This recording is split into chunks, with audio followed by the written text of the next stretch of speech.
So we've been studying all of these advancements and developments involving the rationalization of society in early modern Europe during the Renaissance. And you may be tempted to think, well, problem solved. The Renaissance, the scientific revolution, the Enlightenment, all of these things are going to fix all of the superstitions and errors that had characterized medieval society. Right? You would expect no more intolerance, no more witch burning, all of that good stuff. Well, that's not exactly how things work. When you're studying history, especially the history of ideas, it's super important to keep in mind that the people who develop really sophisticated ideas, like the artists of the Renaissance, the scientists of the scientific revolution, belonged to a tiny percentage of the overall population, which overall wasn't nearly as educated as they were. So it might seem contradictory that you have early modern Europe as both this society that developed modern science and notions of political rights and argued for more tolerance, while most people who were living in early modern Europe still couldn't read, were still incredibly superstitious, definitely believed in witches and all kinds of things that are not rational at all. So you have to keep that contradiction in mind. So it's one of those things that if you think about it a little bit, it's not so contradictory. I mean, even now, recording this in 2021, we have the advantages of modern science.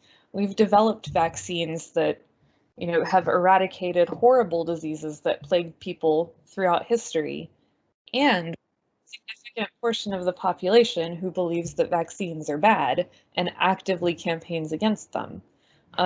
We know, like right now, we're in the age of COVID, right? We know how COVID spreads. It doesn't take an advanced degree in science to understand it. And yet, we live with people who refuse to acknowledge that reality. There's always a gap between what is known in science and what people believe anyway. And so, like, that gap is an interesting thing to study. What people on a high level, the elite, are figuring it out, and what regular folks understand and how they live is important to understanding history too. So today we're going to take a step back and look at regular life in early modern Europe. This is a time that is not as different from the Middle Ages as you would expect if we only focused on things like the Renaissance and the scientific revolution and the Enlightenment. Definitely still witch burnings going on. In fact, they've accelerated. They were publishing books so more people could read and more people could get access to information with the printing press. But some of those books were guides on how to identify and, deal with witches. So let's have a look at all that. Today we're going to do things a little bit differently in that I'm going to have you guys take notes on the key points first, but leave yourself a lot of space so that you can add detail as we go through the lesson, depending on what's interesting to you. And remember that it's really important that even though it seems like high culture and low culture are very different things on different tracks, this is the context from which modern science sprung. Like the scientists who made the scientific revolution lived in this time period, which is, again, a fascinating little contradiction to think about. So here are the key points. I'll go over them real quick. First off, different parts of the population adopt new ideas at different times and rates.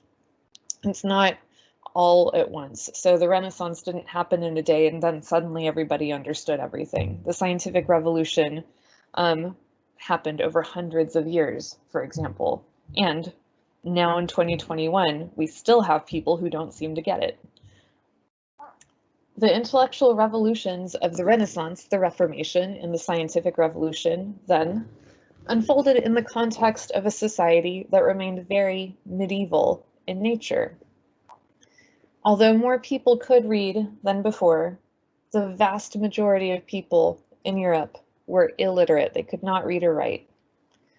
They were superstitious, and they were incredibly religious, Catholic and Protestant also.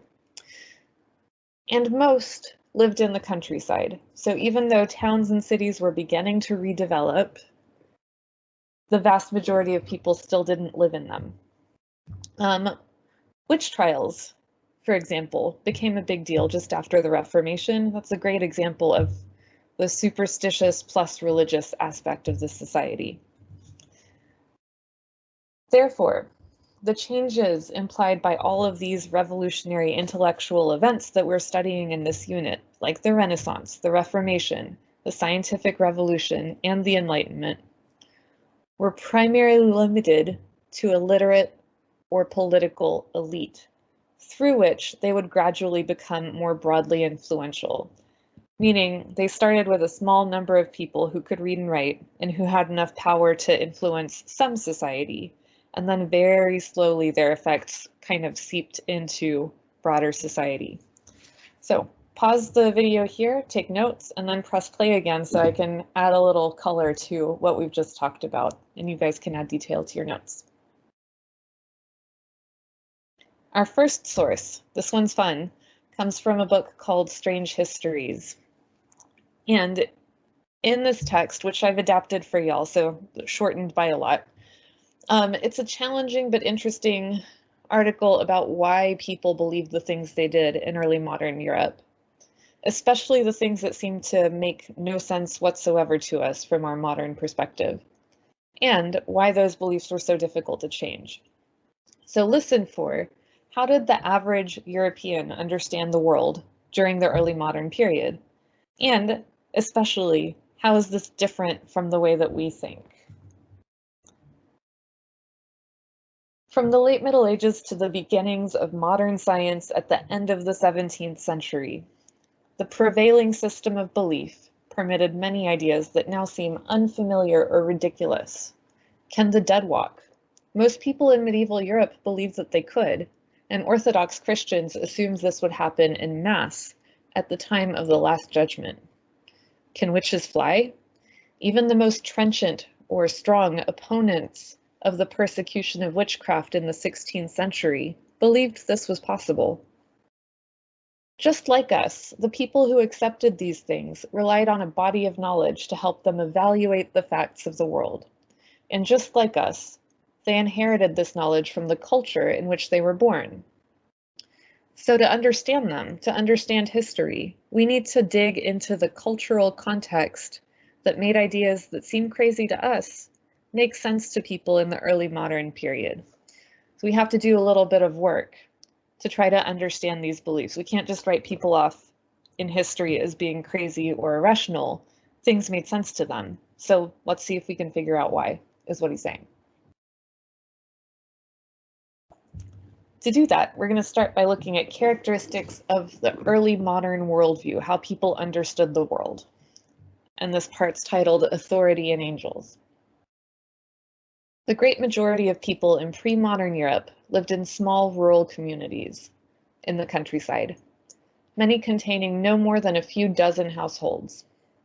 Provincial towns could number 2,000 or 3,000 inhabitants, but even the populations of great cities like Paris and London were only a fraction of the size of a modern metropolis.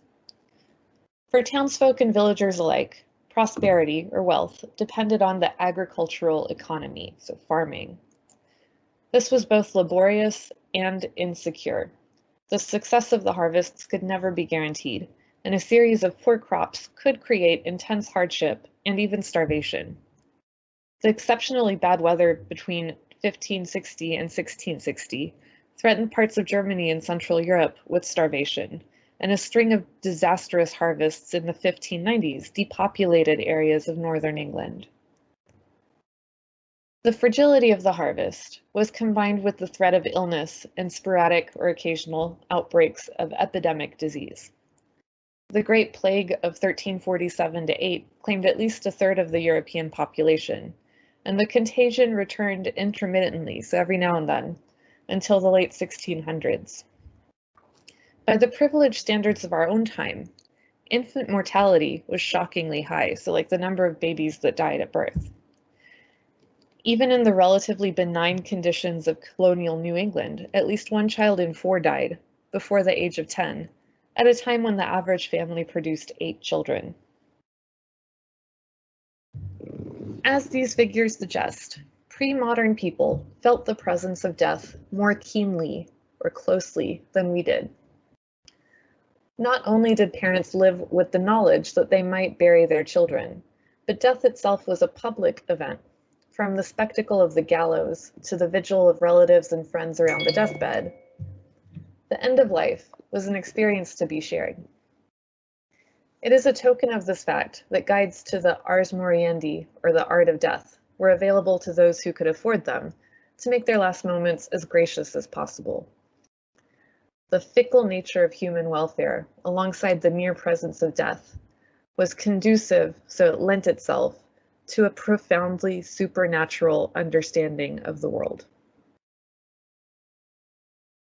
The Christianity of the Renaissance was astonishingly enduring. In the words of R.W. Southern, the medieval church presided over the most elaborate and thoroughly integrated system of religious thought and practice the world has ever known. This system was disrupted by the emergence of popular heresy from the 11th century onwards, and the violent split between Catholics and Protestants in the 1500s. But its core beliefs remained intact and almost universally acknowledged until the appearance of scientific rationalism in the early decades of the 18th century. So until the scientific revolution, Christian ideas were pretty solid and consistent even after the Protestant Reformation. Within the conceptual landscape of Western Christianity, 2 central features stand out as distinctively pre-modern. So of these Christian ideas, there are 2 characteristics that are very alien to us, very pre-modern, typical of the way that they thought and the way that we no longer think anymore. The first was a willingness to accept the authority of reputable texts to establish the facts of life. The scientific method of testing hypotheses through experiments only became fashionable in the late 1600s. Before this, many propositions were accepted on the word of authoritative sources, usually taken from the ancient world. So people were pretty willing to believe what they read and heard, and did not have the habit of testing these things.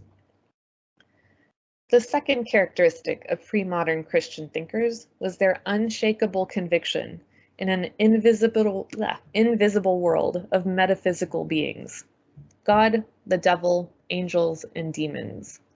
An edifice of rational and consistent beliefs was constructed within these parameters. This system of thought provided a satisfactory account of all the phenomena of human existence and offered reasonable options for dealing with all manner of practical solutions. So people literally believed in God, the devil, but also angels and demons actively acting on earth. For all pre-modern Christians, the most important and trusted text was the Bible. This contained a treasury of information about this world and the next, and no one disputed the scriptures, if correctly understood, could offer a reliable description of the universe. Some aspects of this description, such as the existence of a personal afterlife, still enjoy widespread acceptance today. Others have disappeared now from the belief systems of the modern West, or are now confined to minority groups. These include the power of prophecy, the miraculous intervention of God in the movements of the planets, demonic possession, and the revival of the dead. The testimony of Scripture was supplemented by a body of writings by the great thinkers of the early church, among whom St. Augustine was preeminent. Alongside these Christian authorities, classical writers such as Plato and Aristotle provided respected commentaries on the physical world. While these authors departed from Christian sources on key points of theology, they confirmed many of the central features of the pre-modern worldview, including the existence of wonders or miracles that didn't follow the normal rules of nature. The evidence of Scripture and other ancient texts established the limits of possible belief. However uncommon such events might be, it was impossible to discount phenomena like bodily resurrections or the gift of prophecy.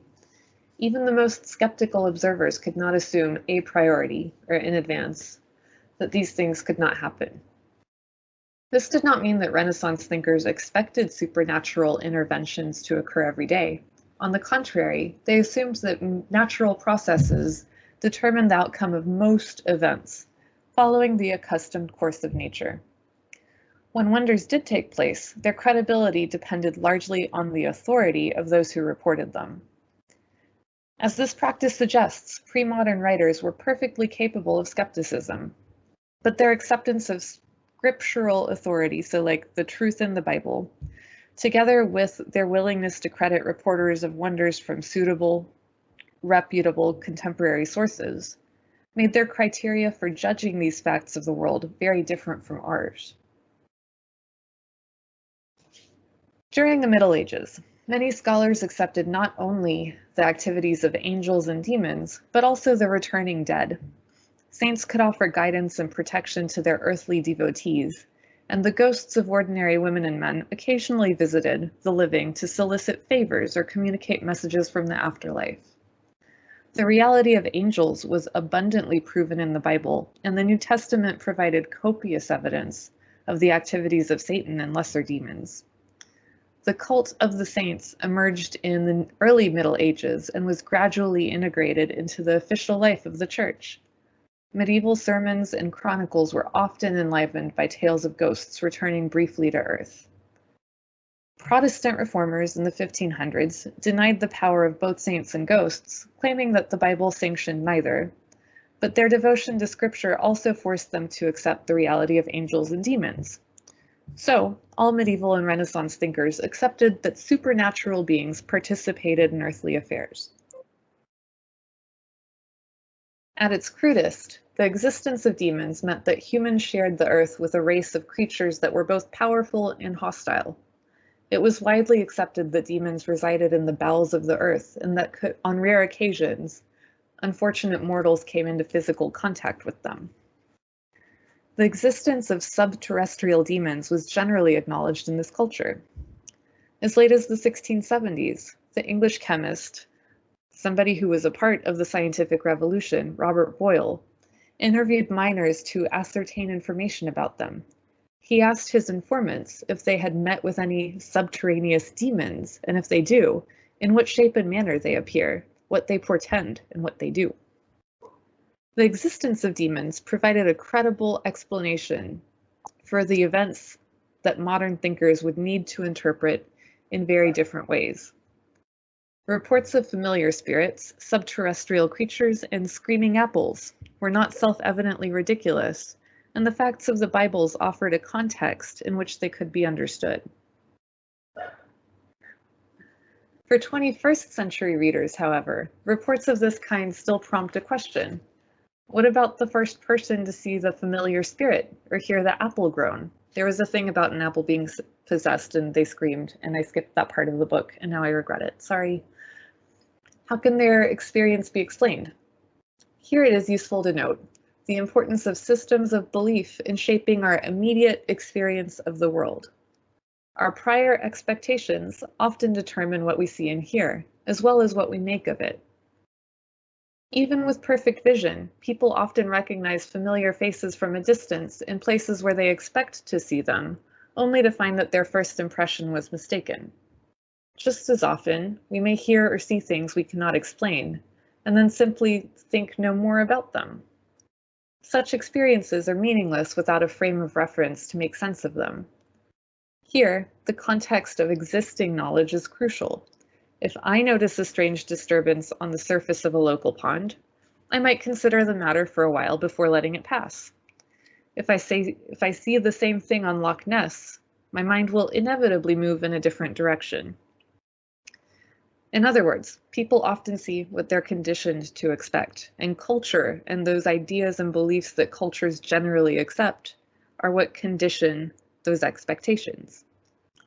Psychologists have noted that we rely on our minds to make sense of what we perceive. We grasp things around us indirectly through analyzing, interpreting, and trying to make sense of sensations. How we do this, in turn, depends on what we already believe, and this knowledge is largely provided by our culture. I would not expect to see a monster in Loch Ness without a popular tradition that one existed. Once a supernatural event was described and accepted by others as credible, the original details were incorporated within existing frameworks of belief. As a side note, this applies to conspiracy theories too, which is why it's important not to encourage others to think absurd, crazy things, because sooner or later, the absurd can take over.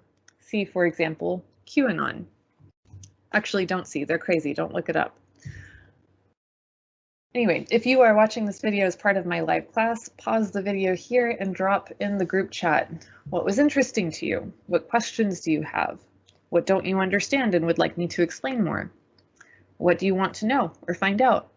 Or what connections can you make to other things you've learned here or in other classes or in life?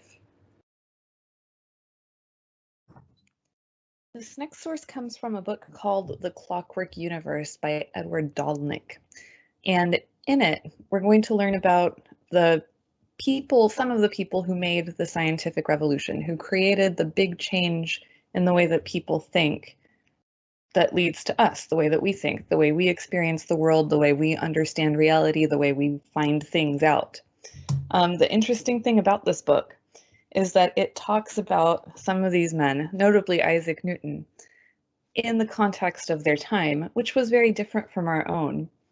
So, even though Isaac Newton was critical to creating calculus, articulating universal laws that govern physics, and all these things that we live with that lead us to understand the world according to a more scientific revolution, he points out that people back then didn't necessarily think that way, not even the scientists who created that change that leads to our modern way of thinking about science.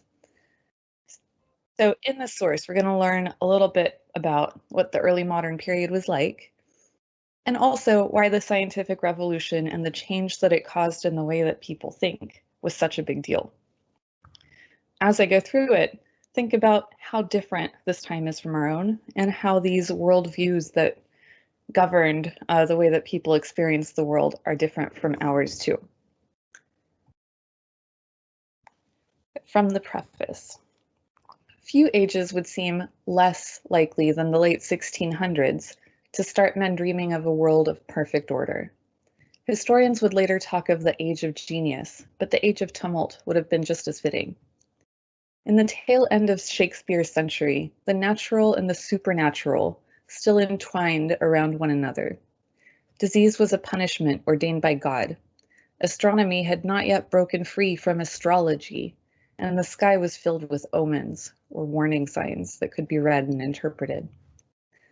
The only man-made light came from flickering flames and sputtering lanterns. Unless the moon was out, nights were dark and dangerous. Thieves and muggers prowled the streets. The first police forces lay far in the future, and brave souls who ventured outdoors carried their own lanterns or hired a link boy to light the way with a torch made from a hunk of fat-soaked rope.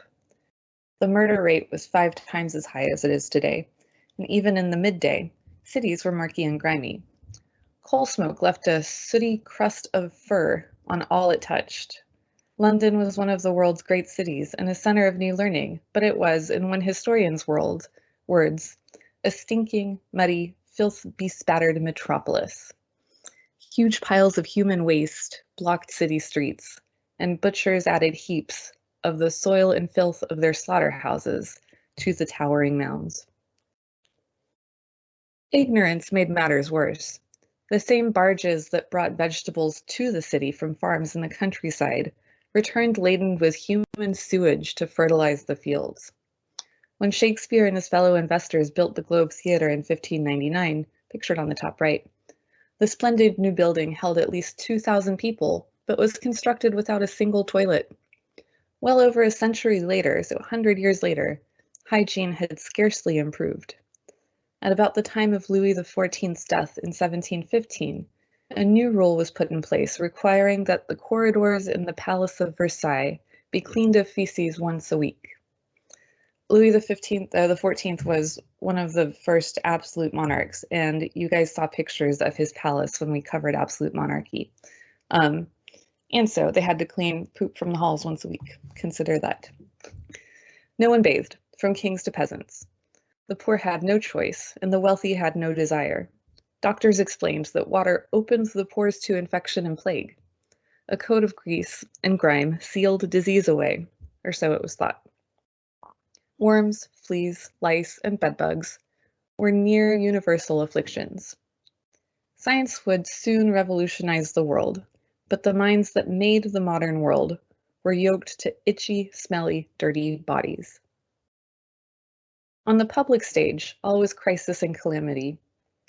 Through the early part of the century, Germany had suffered through what would later be called the 30 Years' War.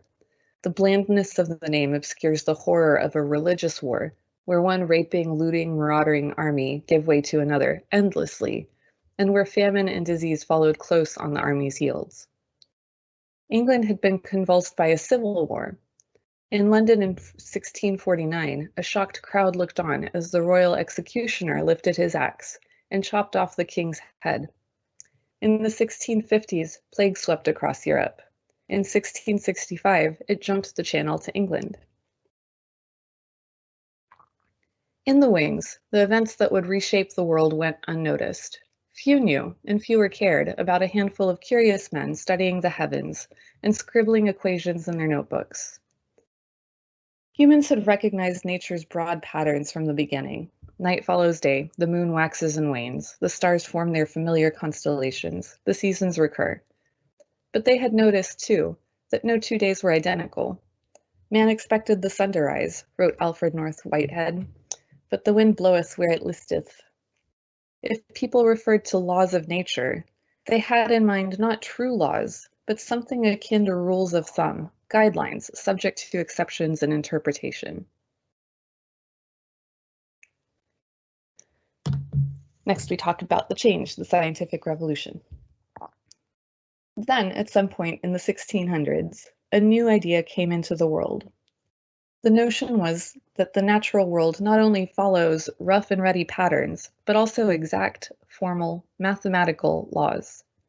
Though it looked haphazard or random, and sometimes chaotic, the universe was, in fact, an intricate and perfectly regulated clockwork. From the cosmically vast to the infinitesimally small, every aspect of the universe had been meticulously arranged.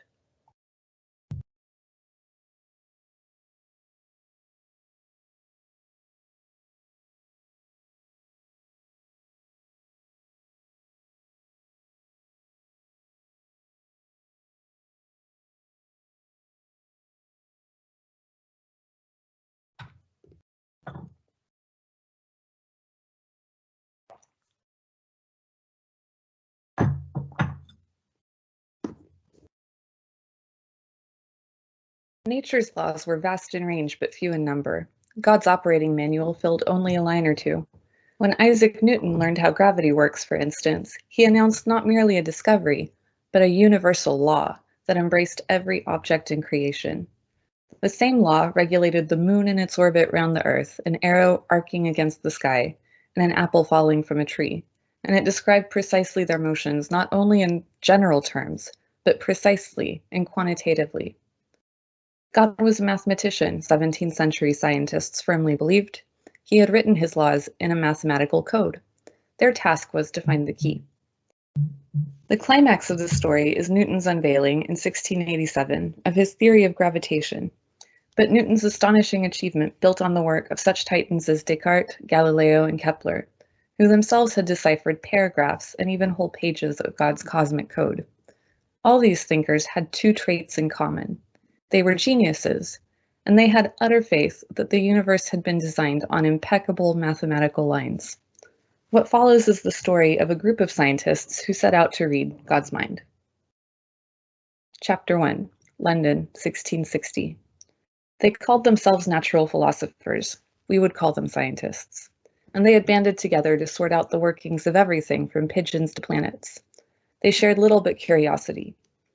The Royal Society of London for the Improvement of Natural Knowledge, the formal name of this grab-bag collection of geniuses, misfits, and eccentrics, was by most accounts the first official scientific organization in the world. In these early days, almost any scientific question one might ask inspired blank stares or passionate debate. Why does fire burn? How do mountains rise? Why do rocks fall? The men of the Royal Society were not the world's first scientists.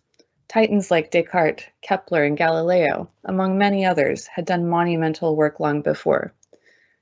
But to a great extent, those pioneering figures had been lone geniuses. With the rise of the Royal Society, and allowing for the colossal exception of Isaac Newton, the story of early science would have more to do with collaboration than solitary contemplation. Descartes helped define the scientific method and deductive logic. Kepler described the orbital motion of planets, and Galileo saw that the Earth revolved around the sun and not the other way around through a telescope, and got hauled before the Inquisition because of it, as a side note. Newton did not attend the Society's earliest meetings, though he was destined one day to serve as its president. He would rule like a dictator. In 1660, he was only 17, an unhappy young man languishing on his mother's farm. In time, he would become the first scientific celebrity, the Einstein of his day. No one would ever know what to make of him. He would spend his life in secrecy and solitude and die at 84, a virgin. High-strung to the point of paranoia, he teetered always on the brink of madness. At least once he would fall over the brink. In temperament, Newton had little enough in common with the other men of the Royal Society. But all the early scientists shared a mental landscape. They all lived precariously between two worlds, the medieval one they had grown up in, and a new one they had only glimpsed. These were brilliant, ambitious, confused, conflicted men. They believed in angels and alchemy and the devil, and they believed that the universe followed precise mathematical laws. In time, they would fling open the gates to the modern world. Chapter 2, Satan's Claws. Scientists in the 1660s had set out to find the eternal laws that govern the universe, but the world they lived in was marked by precariousness, or randomness, and danger. Death struck often and at random. Any cold night might be the forerunner of a terminal fever, one historian remarks, and the simplest cut could lead to a fatal infection. Children died in droves, but no one was safe. Even for the nobility, life expectancy was only about 30. Adults in their 20s, 30s, and 40s dropped dead out of the blue, leaving their families in desperation. London was so disease-ridden that deaths outnumbered births. Only the constant influx of newcomers disguised that melancholy fact. Medical knowledge was almost non-existent, and doctors were more likely to harm their patients than to heal them. Those who fell ill could do little more than choose from a reeking cupboard of quack remedies. As late as 1699, the Royal Society was still debating the health benefits from cow's piss drank to about a pint. The mighty had no better options than the lowly. Many times they were worse off because they were more likely to face a doctor's attentions. When Charles II suffered a stroke in 1685, his doctors tortured him, one historian later wrote, like an Indian at a stake. First, the royal physicians drained the king of 2 cups of blood. Next, they administered an enema, a purgative, and a dose of sneezing powder. They drained another cup of blood, still to no effect. They rubbed an ointment of pigeon dung and powdered pearls onto the royal feet. They seared the king's shaved skull and bare feet with red-hot irons. Nothing helped, and the king fell into convulsions. Doctors prepared a potion whose principal ingredient was 40 drops of extract of human skull. After 4 days, Charles dies. 2 killers inspired more fear than any others. One was plague, the other was fire. Both killed swiftly and in huge numbers, but in different manner. Plague leapt stealthily from victim to victim. Its mystery made for its horror. For what is the cause of this pestilence is so greatly in one part of the land and not another, one panicky writer had asked during an earlier epidemic. So it seemed random. Fire had scarcely any mystery about it. It terrified precisely because it killed spectacularly, mercilessly, and in plain view. In crowded, cramped cities built of wood and lit by flame, it was all but inevitable that somewhere a hot coal would fall from a stove or furnace, or a candle would tumble against a curtain onto a pile of straw. Once escaped, even a small fire could blaze up into an inferno that sped along like a leaping, crackling tsunami. The dread that these ancient enemies inspired never died away, for everyone knew that no lull could be counted on to last. Nor did anyone think of fire and plague as natural calamities, the way we think of earthquakes and volcanoes. The 17th century was God-fearing in the most literal sense. Natural disasters were divine messages, warnings to sinful mankind, to change its ways, lest an angry and impatient God unleash still further rounds of punishment. In the 1600s, and long beyond, our ancestors spoke of God's mysterious will with fright and cowering awe. In that harsh age, religion focused far more on damnation than on consolation. For scientists and intellectuals pondering the course of the universe, and for the common man as well, fear of God shaped every aspect of thought. Today, damn and hell are the mildest of oaths, suitable responses to a stubbed toe or spilled drink. For our forebears, the prospect of being damned to hell was vivid and horrifying. People lived in continual terror of what they were told awaited them after death, wrote one historian, Morris Klein. Priests and ministers affirmed that nearly everyone went to hell after death, and described in greatest detail the hideous, unbearable tortures that awaited the eternally damned. Boiling brimstone and intense flames burned victims, who nonetheless were not consumed but continued to suffer these unabating tortures. God was presented not as the savior, but as the scourge of mankind, the power who had fashioned hell and the tortures herein, and who consigned people to it, confining his affections to only a small section of his flock.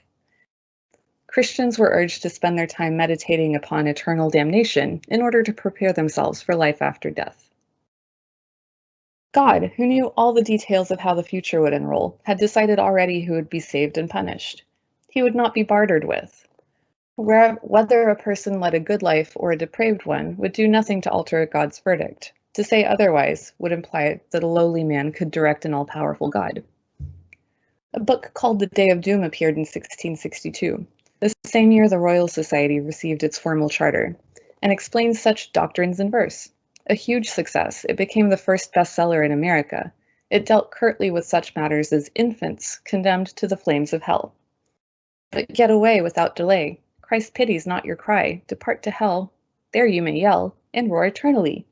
Children learn these poems by heart.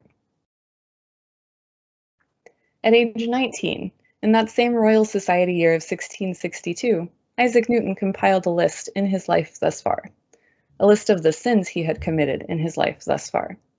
The tally, supposedly complete, listed 58 items, thoughts, and acts that were jumbled together, the one as bad as the other. One or two entries catch the eye. Threatening my father and mother Smith, i.e. Newton's mother and stepfather, to burn them and the house over them. But nearly all the list is mundane.